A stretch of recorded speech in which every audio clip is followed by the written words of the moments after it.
saya Bi dari kelas RA3 Manajemen semester 3. Video ini saya buat untuk memenuhi ujian akhir semester pada mata kuliah Komunikasi Bisnis. Teman-teman, kalian bisa bayangin gak kalau hidup tanpa berkomunikasi? Kalau aku sih nggak bisa ya. Seperti yang kita ketahui, manusia itu sebagai makhluk sosial yang membutuhkan orang lain, sehingga terjadilah interaksi antar manusia yang mengharuskan mereka berkomunikasi. Seperti yang akan kita pelajari pada kali ini, yaitu tentang komunikasi bisnis. Pengertian komunikasi bisnis. Komunikasi bisnis adalah proses pertukaran pesan antara individu atau kelompok melalui media tertentu yang bertujuan untuk mendapatkan keuntungan. Dalam komunikasi, terdapat 5 unsur yang harus kita ketahui. Ada pengirim pesan, penerima pesan, pesan, saluran, serta umpan balik. Tujuan dari komunikasi secara umum dibagi menjadi 3 macam, yaitu untuk memberikan informasi, memberikan persuasi, dan melakukan kolaborasi. Manfaat dari komunikasi bisnis. Selain tujuan, komunikasi bisnis juga memiliki manfaatnya. Manfaat komunikasi bisnis dibagi menjadi 2 macam, yaitu manfaat internal dan eksternal. Manfaat internal berarti manfaat yang bisa dirasakan oleh komponen dalam perusahaan, sedangkan manfaat eksternal berarti manfaat yang timbul akibat komunikasi bisnis yang dilakukan dengan pihak ketiga. Jenis-jenis komunikasi bisnis. Berdasarkan jenisnya, komunikasi bisnis dibagi menjadi 4, yaitu komunikasi menurut ruang lingkup, komunikasi menurut cara penyampaian pesan, komunikasi menurut perilaku, dan komunikasi menurut jaringan kerja. Sekarang kita bahas satu persatu. Yang pertama adalah komunikasi menurut ruang lingkup. Menurut ruang lingkupnya, komunikasi dibagi menjadi 2 bentuk, yaitu komunikasi internal dan komunikasi eksternal. Komunikasi internal adalah komunikasi yang terjadi antara anggota perusahaan yang sama. Komunikasi internal bisa berbentuk vertikal maupun horizontal. Komunikasi vertikal merupakan komunikasi yang dilakukan oleh atasan kepada bawahan, atau sebaliknya.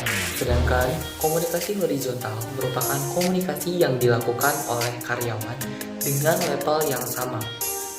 Yang selanjutnya adalah komunikasi eksternal. Komunikasi eksternal adalah komunikasi yang dilakukan dengan baik di pihak ketiga di luar perusahaan dengan tujuan untuk mendapatkan kepercayaan, bantuan, serta membangun kerjasama pihak luar. Contohnya, komunikasi eksternal bisa berupa promosi, publikasi, wawancara dengan media, atau kegiatan sosial. Komunikasi menurut penyampaian pesan. Menurut cara penyampaian pesannya, komunikasi dibagi menjadi 2 bentuk, yaitu komunikasi lisan dan tertulis. Komunikasi lisan adalah komunikasi yang dilakukan dengan mengucapkan pesan secara langsung kepada lawan bicaranya.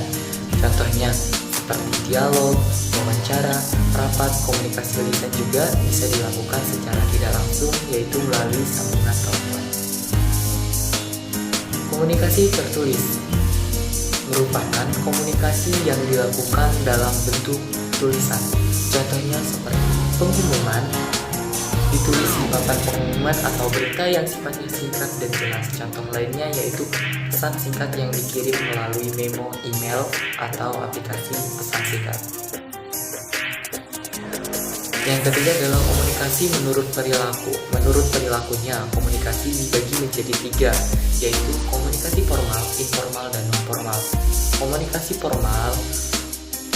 formal merupakan komunikasi yang tata caranya diatur menurut garis hierarki dan struktur organisasi. Contohnya seperti seminar, rapat, dan wawancara. Pada komunikasi formal, kata-kata yang digunakan terstruktur, rapi, dan sopan. Selanjutnya, komunikasi informal. Komunikasi informal merupakan komunikasi yang tidak terikat oleh aturan ataupun struktur organisasi. Contohnya seperti komunikasi yang terjadi antara sesama karyawan ketika istirahat, makan siang. Pada komunikasi informal, kata yang digunakan lebih santai dan ringan. Yang selanjutnya adalah komunikasi non-formal. Komunikasi non-formal merupakan hubungan komunikasi formal dan informal yaitu komunikasi yang berhubungan dengan pelaksanaan tugasnya, namun sifatnya lebih pribadi. Contohnya seperti karyawan yang saling curhat tentang pekerjaannya. Contoh lainnya yakni pembahasan mengenai rumor atau desas-desus terkait perusahaan. Pada komunikasi non formal, kata-kata yang digunakan juga santai dan ringan. Terima kasih.